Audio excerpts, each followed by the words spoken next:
Jadi optimis bahwa Allah itu tidak akan salah dalam memberikan rezeki. Ini salah satu keoptimisan. Maka tarobbul hasanah. Maka saya tidak pernah iri terhadap kehidupan orang lain. Karena Allah sudah membagi rezekinya. Tidak minta pun kita dikasih, apalagi kita menjalankan perintah-perintah Allah. Maka ketika suami atau istri menjalankan perintah Allah, taat menjalankan nilai agama, maka Allah akan memberikan rezeki sesuai dengan kebutuhan yang diperlukan oleh keluarga itu. Yang penting optimis, husnudzon kepada Allah. Ketika husnudzon, maka pelajaran kedua yang bisa kita ambil dari kisahnya Hajar dan Ismail adalah tanggung jawab. Husnudzon itu bukan dengan diam, tapi tetap berusaha. Husnudzon itu bukan dengan diam, tapi tetap berusaha. Orang ditinggali panganan, orang ditinggali minuman, gak ditinggali belanja. Maka tanggung jawab seorang istri yang tidak ada suaminya itu kemudian nalurinya harus menghidupkan anak, harus menghidupi anak. Padahal tidak ada air, tidak ada tanaman.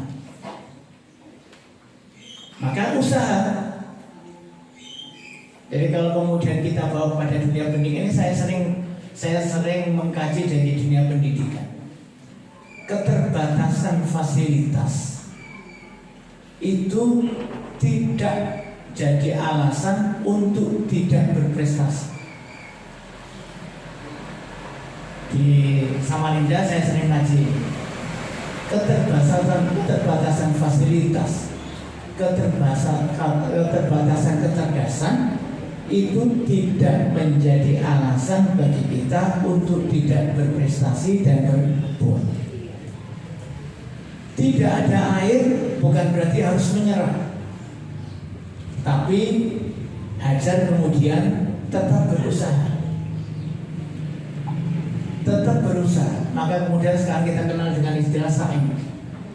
Itu adalah simbolisasi usaha Hajar dalam mencari sesuatu yang bisa dikonsumsi oleh Ismail.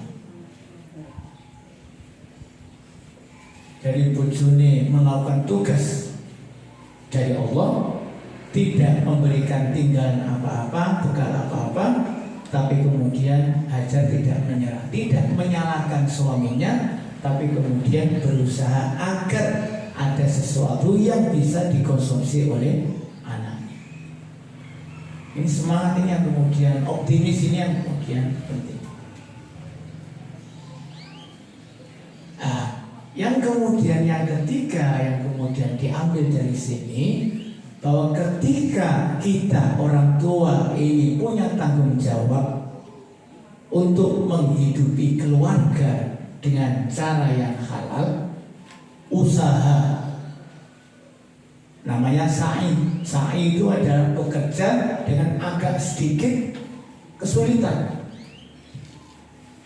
Jadi namanya sa'a yas'a, kemudian diambil kata-kata sa'yun, sa'i, itu adalah dalam bahasa Arab itu menunjukkan bekerja, berjalan tapi agak sedikit lari, berusaha tapi agak ngoyo, berusaha dengan sungguh-sungguh. Maka ketika orang tua optimis terhadap husnudzon pada Allah, kemudian dibarengi dengan usaha, tidak hanya tinggal diam, maka Allah akan memberi rezeki meskipun tidak dari orang yang bekerja.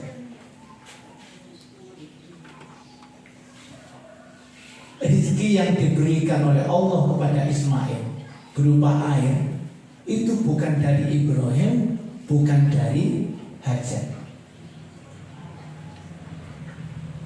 Tapi pelajarannya adalah ketika orang tua itu benar-benar berusaha dengan sekuat tenaga mencari nafkah yang halal, menjalankan agama dengan sungguh-sungguh, maka Allah akan memberi rizki dari pintu yang kita tidak duga.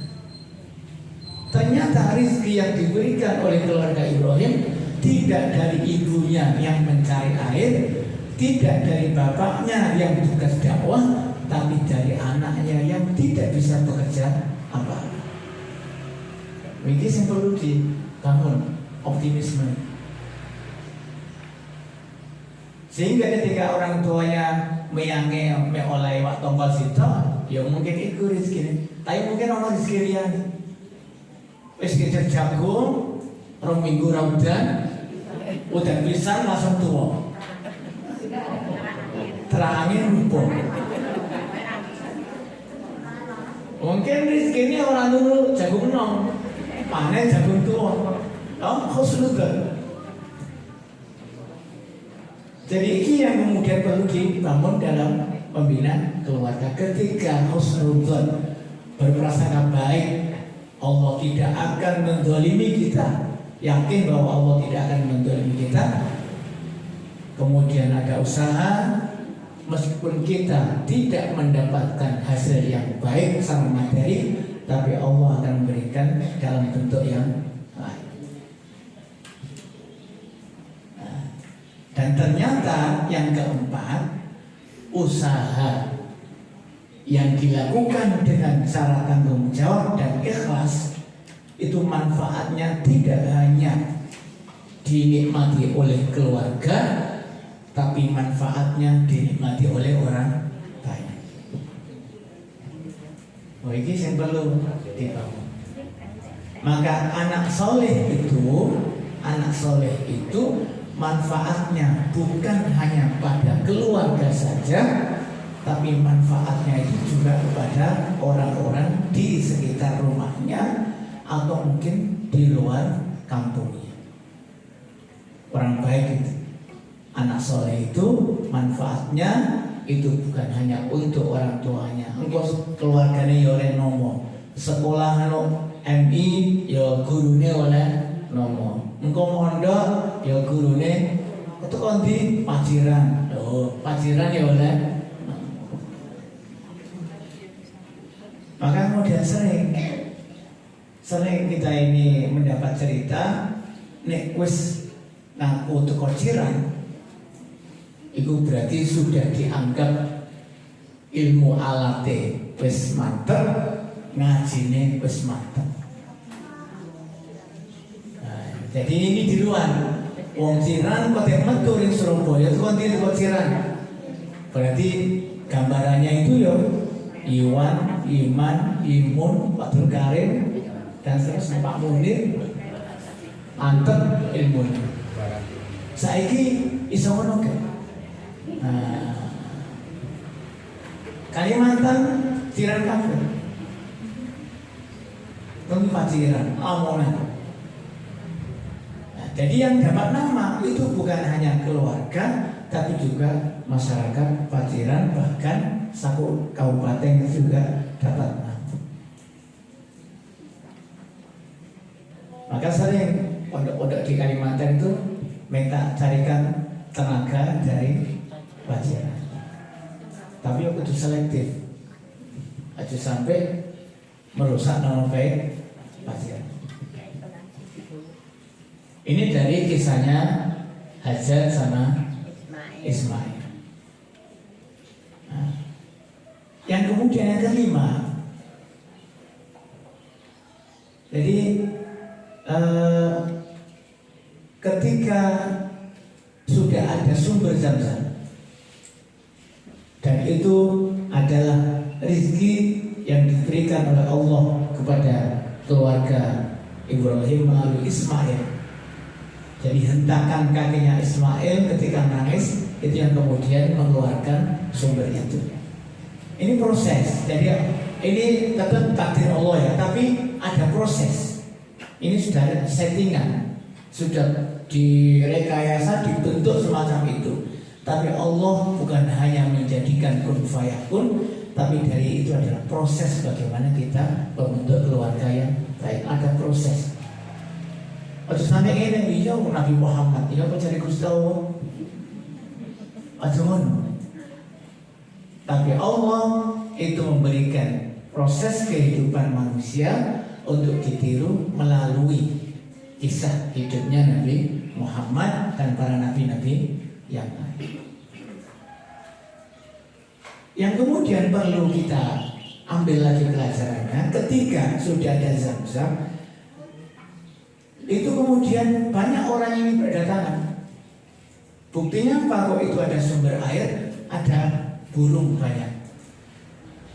Jadi ketika Zam-Zam itu memancarkan airnya, maka burung itu kemudian berdatangan. Berarti ketika ada burung di situ, ada kehidupan.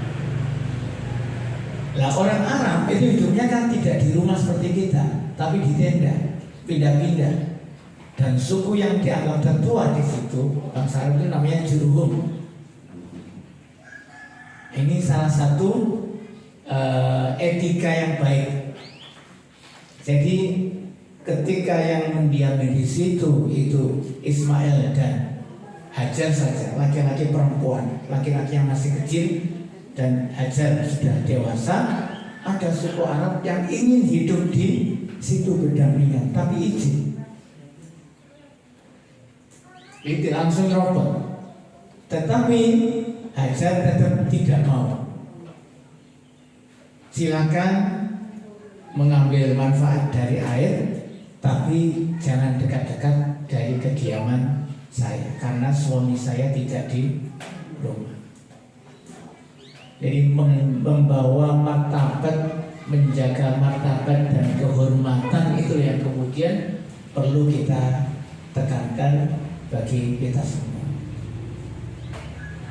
Saya kira ini jadi sering kalau di mau Indonesia sering saya ginikan kan. Jadi mungkin saya juga ketika nikah itu lebih banyak nafsunya timbang ibadahnya. Jadi ketika akad nikah itu ingin nikah, itu kita ini kadang-kadang lebih banyak nafsunya daripada ibadah. Padahal nikah itu ibadah. Nah, sekarang apalagi burung akad wis nyabuk redi-redi, nempel redi-redi, dilek mahar ngaroni, padahal burung akad. Kira-kira itu nikah itu ibadah atau syahwat? Nah, kan perlu dipertanyakan. Maka ketika landasan dalam membentuk rumah tangga itu lebih banyak muatan syahwatnya, hawa nafsunya daripada ibadahnya, maka mungkin perlu kita cermati bahwa kenakalan anak-anak kita itu jangan hanya dilimpahkan kepada guru agama di sekolah, tapi mungkin landasan kita ketika kita mau menjalankan ibadah nikah itu lebih banyak muatan syahwatnya daripada muatan ibadahnya. Maka ini kemudian dijaga oleh Hajar. Hajar tidak punya rumah, tapi tinggal di situ, tapi membolehkan untuk mengambil manfaat dari air, tapi izin suami itu. Maka ketika seorang perempuan itu mampu menjaga martabat dan kehormatannya, termasuk kejujurannya, maka insya Allah akan menghasilkan dan memproduksi keturunan-keturunan yang baik. Pada pertemuan yang lalu saya kita contohkan kisah di kehidupannya kekhalifahannya Umar bin Khattab. Jadi Umar bin Khattab itu tipe pemimpin yang tidak mau tinggal diam. Jadi Umar bin Khattab itu tipe pemimpin yang tidak mau tinggal diam di rumah, tapi setiap malam keliling ingin mengetahui keadaan kaumnya. Maka berdirilah di sebuah rumah, samping rumah penjual susu. Ini satu kisah yang masyhur, sering diceritakan.